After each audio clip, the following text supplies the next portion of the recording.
Sebenarnya ngobatin penyakit sudah makan ini ya, sayuran ini dalam 3 bulan. Dia hilang sendiri kok sebenarnya.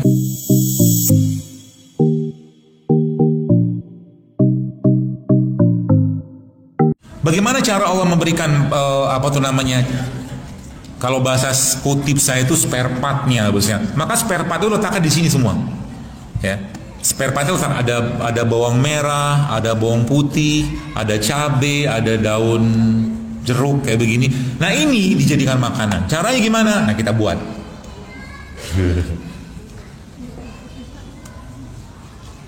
Jadi apa? Sambal.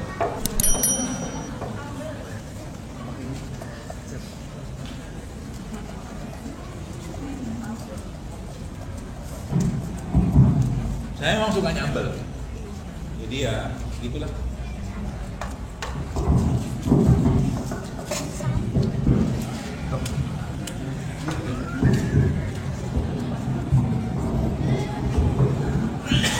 Ya sambal biasa, tapi nanti makannya beda, sama makannya beda.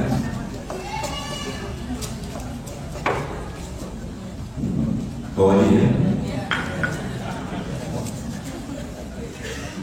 Kira-kira udah proporsional belum? Cara ngulangnya? Nah, jadi bawa benar biasa.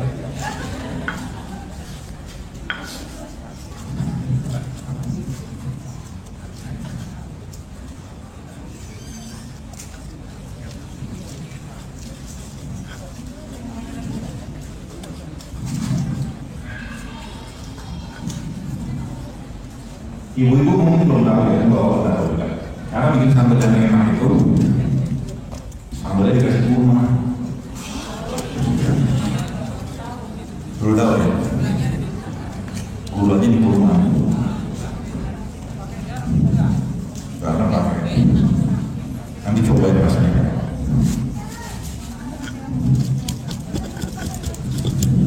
Berapa bungkus?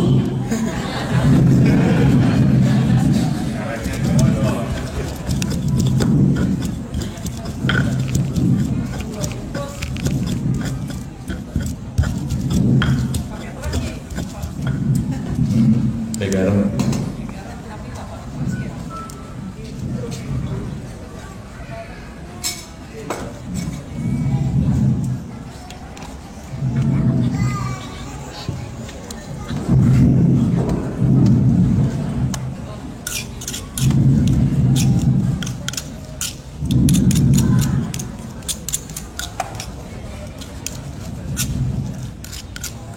Ada tomat ya.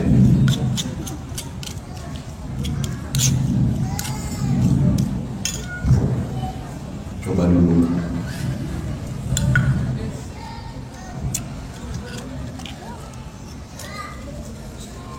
Enak.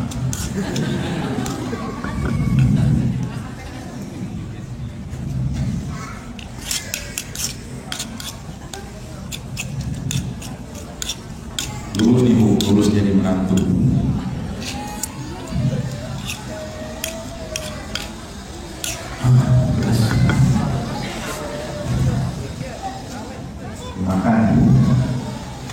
Makannya pakai tempe, harganya mantap.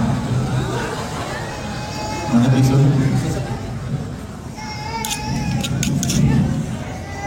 Kan sudah saya bilang tempe itu bagusnya.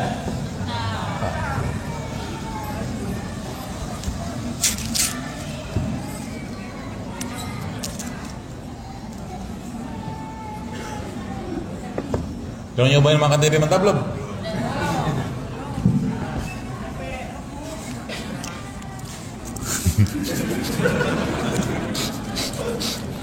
Apa sih dari 11? Makan. Oh, Akbar. Ini Pak, cobain. Boleh.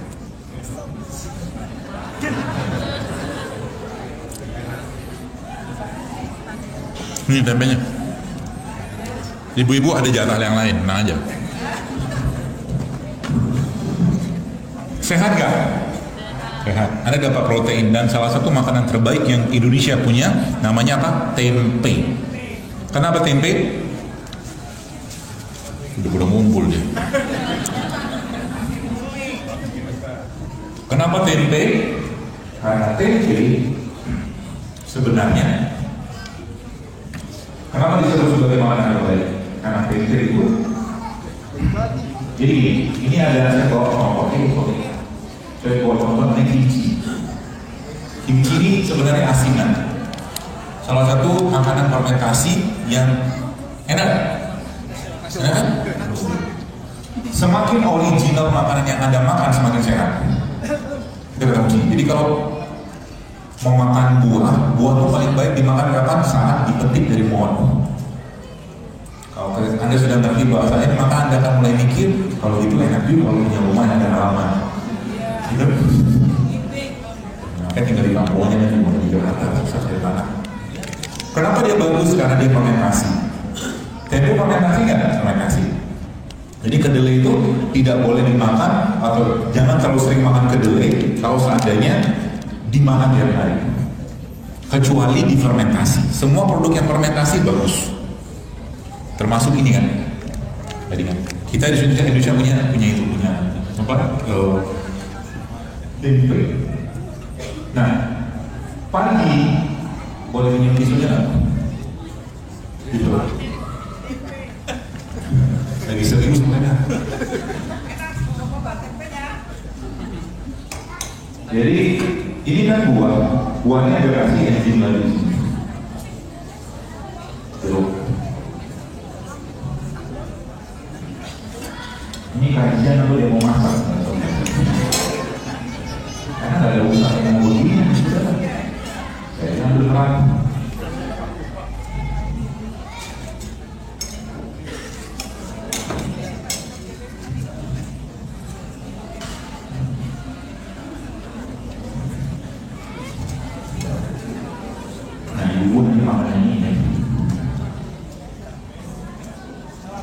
Sendok kan? Sendok.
Nah, lalu Anda kasih apa lagi?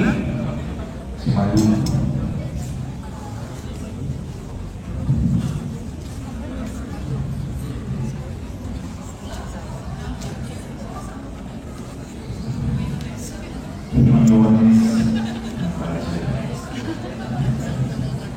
Ini tuh banyak gulanya, Bu. Banyak gula pasir. Saus juga. Saus sambal atau tomat itu banyak gula. Gula pasir. Iya, itu makanya dia nggak mau.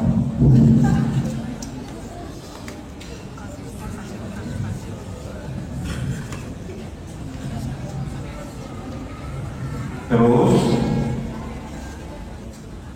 kasih kurma.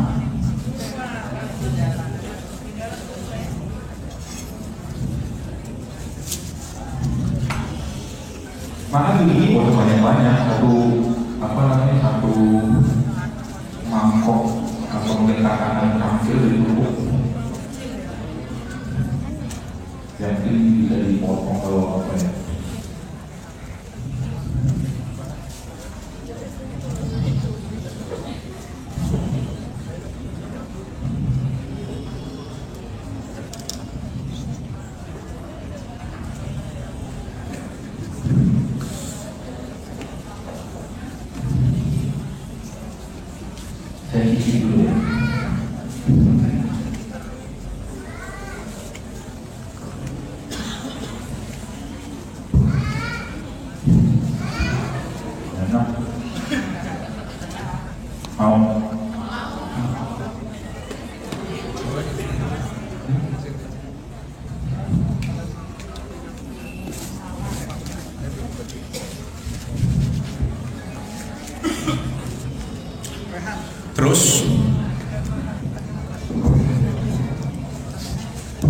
dari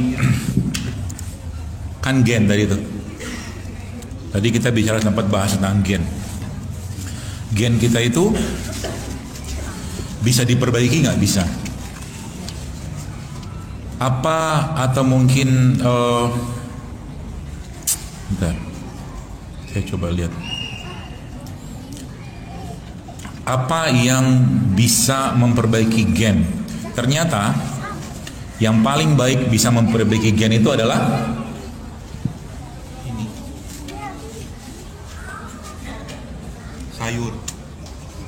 Jadi semua jenis sayuran secara umum sih ya, dia bisa bermanfaat untuk memperbaiki gen. Penelitiannya memang disebutkan bahwa ternyata disebutkan di Nobel Prize winner Elizabeth Blackburn found that jadi whole food plant based. Jadi whole food plant based itu gini, Anda makan ini ya, sayuran ini sama tangkainya semua gitu loh. Whole food. Ini juga sama ya. Kangkung atau mungkin brokoli sama yang cruciferous itu, ini ternyata penelitiannya menyebutkan dalam 3 bulan 500 genes, dia bilang 500 gen itu bisa berubah dengan ini semua. Kenapa? Karena mereka punya banyak fitokimia, fitokemikal segala macam yang memang Allah, kalau bahasa itu Allah titipkan di mereka untuk memperbaiki tubuh kita. Semakin alami dia semakin bagus. Artinya kalau Anda bisa makan yang mentah semakin baik. Tapi ada titipan info saya yang harus Bapak Ibu pahami. Tumbuh-tumbuhan seperti ini, dia kan apa ya? Dia ada yang terkontaminasi dengan pestisida gitu loh. Betul? Maka kalau Anda bisa beli yang organik, beli yang organik. Kalau memang belum memungkinkan beli organik, maka ini kudu dicuci. Cucinya pakai cuka apel atau air alkali pH tinggi seperti itu, atau air garam. Atau paling kalau ke depannya itu ibu-ibu atau bapak sekalian sudah mulai berpikir untuk lebih kreatif, maka coba tanam sendiri di rumah. Verticulture namanya, tapi bukan hidroponik. Verticulture itu dia pakai pipa, tapi ada tanah di situ. Namanya verticulture. Karena udah mulai merebak kayak begitu. Kalau hidroponik boleh nggak? Boleh, tapi kalau saya sarankan coba cari pupuknya yang organik, jangan pakai pupuknya mereka, karena pupuk mereka sintetik juga. Ya, yang orang hidroponik itu. Jadi sebenarnya ngobatin penyakit sudah mulai kebayang ya. Bener, isi piring, isi gelas, dia hilang sendiri kok sebenarnya. Karena memang dalam makanan dan minuman tadi itu di situ dibenamkan Allah, kayak kalau bahasa saya aja, dititipkan Allah banyak sekali kandungan-kandungan yang bermanfaat untuk tubuh kita.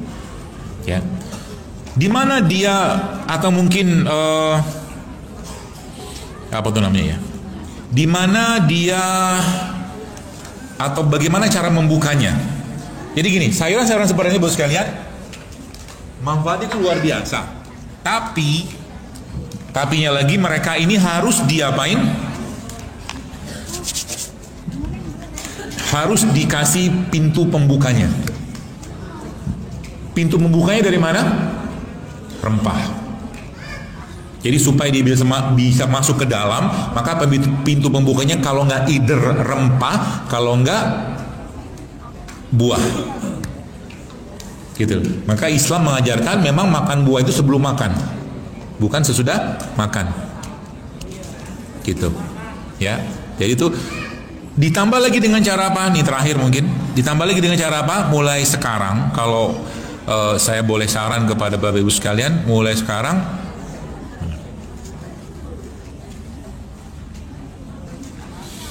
mulailah untuk banyak melaparkan diri kita. Jadi jangan makan untuk kenyang mulai sekarang. Makan itu buat apa? Buat menegakkan tulang-tulang kita untuk beribadah. Paham ya? Hanya itu, nggak ada yang lain. Sehingga nanti bisa jadi Anda mungkin cuma makan kurma 7 dan minta berdoa sama Allah, ya Allah cukupkan kurma ini sebagai tenagaku untuk bisa beribadah optimal kepada hari ini. Cukup, insya Allah berkah. Gak perlu banyak makan. Jelas ya? Seperti itu.